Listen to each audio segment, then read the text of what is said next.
IGN asks, and so Naoki Yoshi P, is answering this question. He's asked, in regards to diversity in the game, can we expect to see black characters in Final Fantasy 16 or people of color, non-white characters in parentheses, in general? To clarify a bit more, there's been discussion around the trailers to date featuring mostly white characters, and I wanted to get clarity on whether we can expect the final game to be more diverse.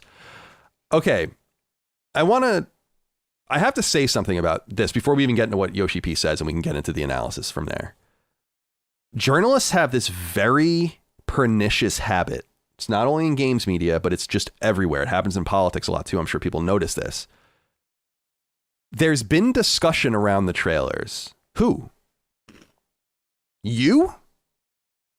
So then you report on yourself having the discussion on the trailers? Because I've been following Final Fantasy 16 since it was announced, and while I'm trying to not pay attention to the actual thematic themes and characters and all of that as best I can, I'm paying attention to the culture. I'm paying attention to the rhythms of the fan base and all the rest. I don't see anyone talking about this. I had never heard anyone say anything about the race of any of the characters in Final Fantasy 16 until I saw it in this article. So it's a false predicate from the beginning. I just want to point that out. But here's what Naoki Yoshida says. And I'll read it in its entirety. It's going to take a minute, but I want to give it a context. He says, this is a difficult question, but not one that was unexpected, seeing as diversity in entertainment has become a much discussed topic as of late. The answer I have, however, may end up being disappointing to some depending on individual expectations. Our design concept from the earliest stages of development has always heavily featured medieval Europe, incorporating historical, cultural, political, and anthropological standards that were prevalent at the time. When deciding on a setting that was best suited to the story we wanted to tell, the story of a land beset by the Blight, we felt that rather than create something on a global scale, it was necessary to limit the scope to a single landmass, one geographically and culturally isolated from the rest of the world in an age without airplanes, television, or telephones. Due to the underlying geographical, technological, and geopolitical constraints of the setting, Valisthea, I think that's how you say it, was never going to realistically be as diverse as, say, modern-day Earth, or even Final Fantasy XIV that has an entire planet and moon worth of nations, races, and cultures at its disposal. The isolated nature of this realm, however, does end up playing a large part of the story, and is one of the reasons this planet's fate, I can't say it, is tied to the rest of the world. Ultimately, we felt that while incorporating ethnic diversity was important, an over-incorporation into the single corner of a much larger world can end up causing a violation of those narrative boundaries we originally set for ourselves.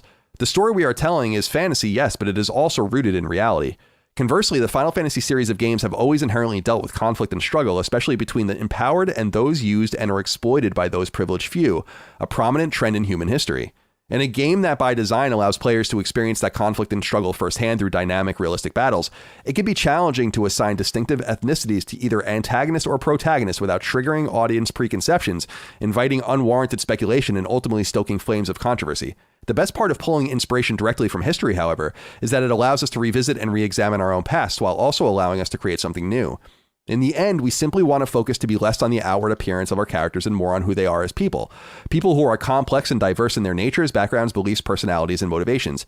People whose stories we can resonate with. Their diversity in Valisthea, diversity that, while not all-encompassing, is synergistic with the setting we've created and is true to the inspirations from which we are drawing.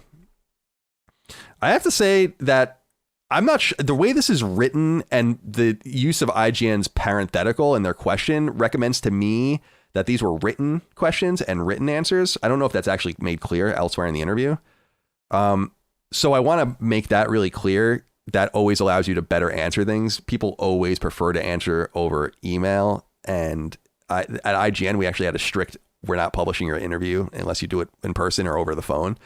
I guess that might not be the case anymore, but I wanted to point that out because it is a very good answer, and a very well thought out answer that is almost completely inarguable, which is why I try, in reading some of the feedback he's gotten about it, it's just more anger for anger's sake, this race obsession that I just think a lot of the people that feel that way don't know that a lot of people don't agree with them. I remember talking specifically about when Miles Morales came out, and I was like, oh, it's really cool. It is cool to see, the Puerto Rican flag and Puerto Rican culture in that game. And I remember feeling like, yeah, representation is cool. And that definitely heightened my enjoyment of that game more than it otherwise would have if that hadn't been there. But this notion that it must be there is confusing to me, because it just seems like I've always come from the perspective of just like, let artists do whatever they want to do. And if they want to do something like that, then by all means, don't let them not do, like, allow them to do it. And if they don't want to, that's fine as well. I just don't understand this notion that you're kind of pushing a narrative kind of for the sake of maybe boxing someone into a corner and just being like, hey, why, like, what's the diversity situation in this? With the expectation that it's going to be kind of like a foot in your mouth kind of thing, because people don't normally answer it that well. And then you get a really, really good answer. And then, like, how do they react to that? Yeah, I think that, like you said earlier, that this doesn't really matter to most people. You know, this comes from the mindset of, like, Twitter is real life type people. And I really like... One of my favorite parts of his response is his Don Matrick answer. Well, he's like, well, if we also have a product that has a lot of diversity, it's called Final Fantasy 14. Like, he's ready to go. And it's true. Like, you can, if you want to be a furry in that game and have cat ears and stuff, you can do that. You can be whoever you want. And that's great, right? Especially it's important for, I think, a game, an MMO, where you're building your own character and telling your own story. And this Final Fantasy 16, it's not like that. They have a very clear intent and story to tell, and I think we'd have a different conversation if the game comes out and there's tons of racist undertones in the game that shed racism in a positive light or something like that. Totally different conversation. But the lack of diversity doesn't mean that, you know, this game is trying to tell a message or something like that. It's like, no, it's just trying to tell the story they want to tell. They made it very clear for the reasons why they're doing that, and they are perfectly sound. And so the reality is, this doesn't matter. It wasn't that I liked Spider-Man Miles Morales only because it happened to include that aspect. I appreciated it from the aspect of, it's New York City. There are more Puerto Ricans in New York City than there are in Puerto Rico. And the fact that, you know, New York is a very popular setting in a lot of, you know, especially video games. And the fact that it was that was the first game that I had seen that really was kind of, you know, that was like, oh, interesting. You had like smaller examples, like there are like side characters in like Grand Theft Auto 4, obviously, because, you know, it's in New York. But there was something cool about that, and I do, and for me, it comes from a more of the perspective of Spanish is usually Mexican in all media, basically. Like even in New York, there was like, when I was growing up, people were like, "Oh, are you Mexican?" I'm like, "You're crazy. You're actually insane to think that living here." But so it's nice to see just different types of Spanish, and it's nice to see just like different inflections and different flavors of the language that, you know, when it makes sense. I'm not saying that, like, oh, Skyrim. I want to see, like, I don't want to see, like, some guys like, hey, you know, I don't need my Puerto Rican uncle in Skyrim. What Chris is describing, I think, is authenticity.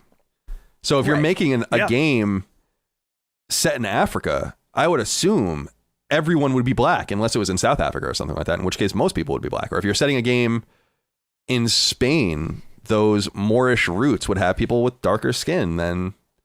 Maybe if you were setting a game in Scotland, although in modern day Scotland, there are plenty of black people and Asian people and all the rest. So maybe you want to incorporate that. In other words, it's about the authenticity of the situation. It's not about diversity for diversity's sake.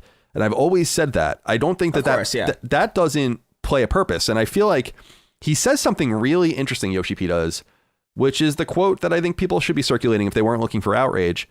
He says, conversely, the Final Fantasy series of games have always inherently dealt with conflict and struggle, especially between the empowered and those used and are exploited by those privileged few, a prominent trend in human history. That's like a really deep thing that he just said. And instead of delving in deeper into that particular thing, oh, so you're talking about class struggle. You're talking about the haves and the have-nots. You're talking about monarchy, dictatorship, corporations. All you want to talk about to this guy is race? Are you fucking crazy? It's just race obsession. It's crazy. And I've said it before. I'm 38. I'm older than you guys. I know people can say X, Y, or Z, but there just wasn't this obsession when I was a kid on this stuff. It wasn't like this, man. It just, we felt more futuristic in 1995 than we do now, as far as I'm concerned. Well, even when I was a kid, there wasn't really this either. To be quite frank. This just brings me back also to Kingdom Come Deliverance and the whole drama about that, about how they made a game in Bohemia, I think in like the 1100s or something.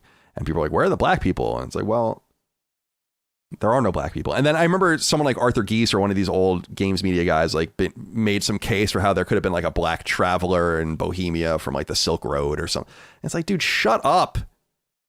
Like, can't people just think about what you're saying before you say it? And just let people do their thing. And it's so funny because Kingdom Come Deliverance is one of those examples of a game doing really, really well. I think one of the first games that did really, really well based on people just wanting to stick it to all the people that tried to tear it down.